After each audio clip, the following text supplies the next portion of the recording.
Yo'l taraddudini ko'ringlar. Otlinamiz 4 kunlik suv oziq-ovqat olinglar.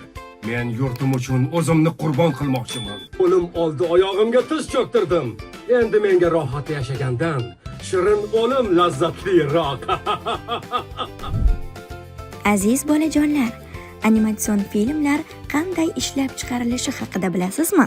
Multfilmlar rejissyori Abdulatif Haydarov sizga bu haqida so'zlab beradi.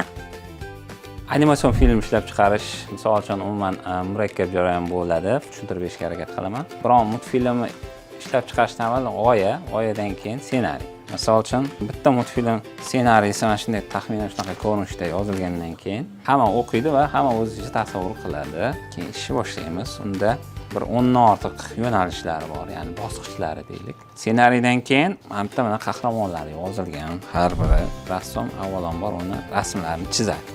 Hozir mana misol uchun monitorda ko'rsatishga harakat qilaman. Bu monitorga qaraydigan bo'lsak, mana hozir Xorazmiyni otasi deyapti. Endi o'rta yoshli odam sifatida chizilgan va Al-Xorazmiyning har xil ko'rinishlari. Hattoki kiyimlarini ham har xil turlarini chizib ko'ramiz. Bu yerda yozilgan qahramonlar har biri alohida chizib chiqilgandan keyin mana shu yozilgan voqea bo'ladi ssenariyda. O'sha ssenariyni chizma ko'rinishi oddiy, uni qog'ozda ham chizish mumkin yoki kompyuterda yoki grafik planshetlar bor, chizish mumkin. Holatlarini chizyapti yoki juda anaqa bo'lsa, mana bu yerga so'z bilan yozib qo'yishimiz mumkin. Bu shunaqa deyapti, mana bu yerda boryapti, mana bu yerda qurilish bo'lyapti, misol uchun. Bu hali shunchaki xomaki versiyasida.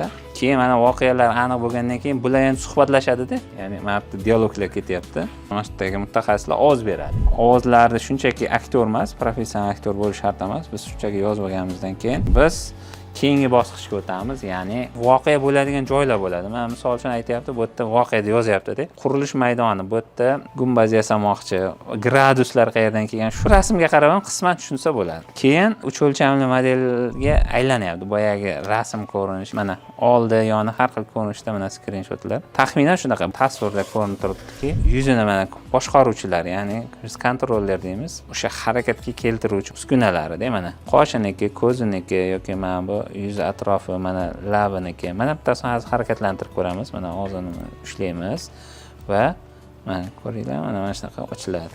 Yuryapti, mana bu uni qo'llar burilyapti, nimadirlar bo'lyapti. Hamma ishlar mana shu grafik editor bilan birga bog'liq. Mana misol uchun bundoq qildi emas, sal kamroq pastga tushmasin yoki bundoq bo'lsin deb tugasin desak, mana misol ko'tarib qo'yadi o'sha joyda.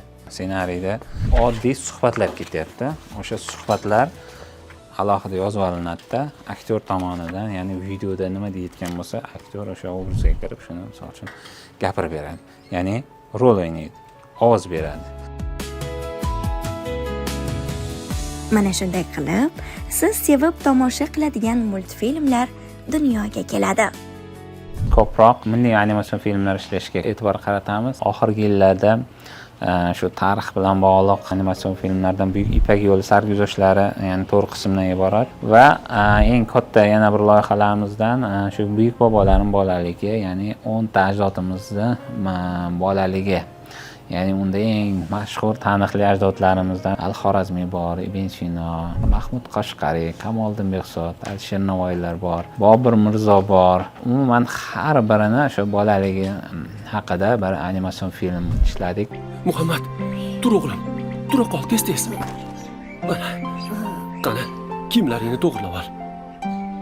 Milliy animatsion filmlarni baribir ko'rgan o'zbek farzandi ajdodlarimiz avval qanday yashagan, tarixda qanday hodisalar bo'lgan va tariximiz haqida ma'lumotlarga ega bo'ladi va foydali bo'ladi deb filmlar ustida harakat bo'lyapti, ishlanyapti. Tayyor bo'lganda albatta yangi filmlarimizni ham tomoshabinlar o'z bahosini beradi degan umiddamiz.